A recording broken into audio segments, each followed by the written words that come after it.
Hello bachcho, let's read the question. E. coli has only 4.6 into 10 to the power 6 base pair and complete the process of replication within 18 minutes. Then the average rate of polymerization is approximately option A 2000 base pair per second, option B 3000 base pair per second, option C 4000 base pair per second and option D 1000 base pair per second. So question में क्या कहा है कि E coli के पास केवल 4.6 into 10 to the power 6 base pair होते हैं और ये अपना रेप्लिकेशन प्रोसेस 18 मिनट्स में कंप्लीट कर लेता है। तो हमें बताना है कि एवरेज रेट ऑफ पॉलीमराइजेशन जो होगा वो क्या होगा। हम इसे करते हैं सॉल्व।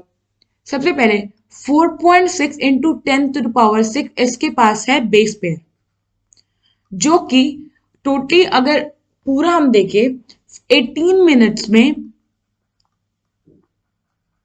रेप्लिकेट कर रहा है। तो अगर ये 4.6 into 10 to the power 6 base pair को हमें निकालना होगा कि इसका एवरेज रेट क्या है, तो हम पहले देखेंगे 18 इंटू 60 सेकेंड्स, क्योंकि 1 मिनट में होता है हमारे पास 60 सेकेंड। तो जब हम 18 मिनट से मल्टीप्लाई कर दिए तो ये आ गया हमारे पास इतना कि इतने टोटल सेकेंड्स में इतना बेस पेयर हमारा रेप्लिकेट हो रहा है।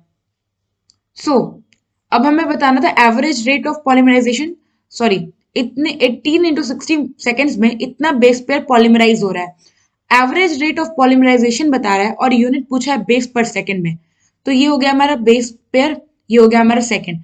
अगर हमें एवरेज रेट निकालना है तो हम क्या करेंगे, ये देखेंगे कि एक सेकेंड में कितना बेस पेयर हमारा पॉलीमराइज हो रहा है। तो ये हम करेंगे 4.6 into 10 to the power 6 upon 18 into 60 base pair.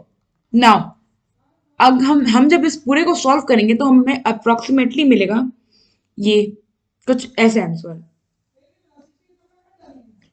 4259।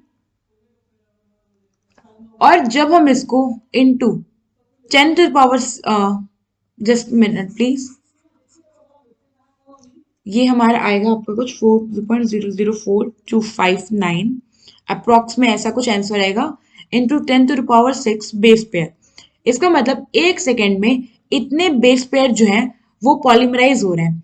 तो अगर हम इस 6 डेसिमल को हटाना चाहें तो अप्रोक्स जो हमारे पास आंसर आएगा वो 4000 बेस पेयर एक सेकेंड में हो रहा है।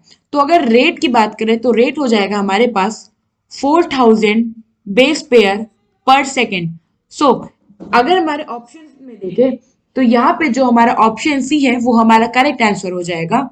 आई होप आपको ये क्वेश्चन समझ में आया होगा। Thank you.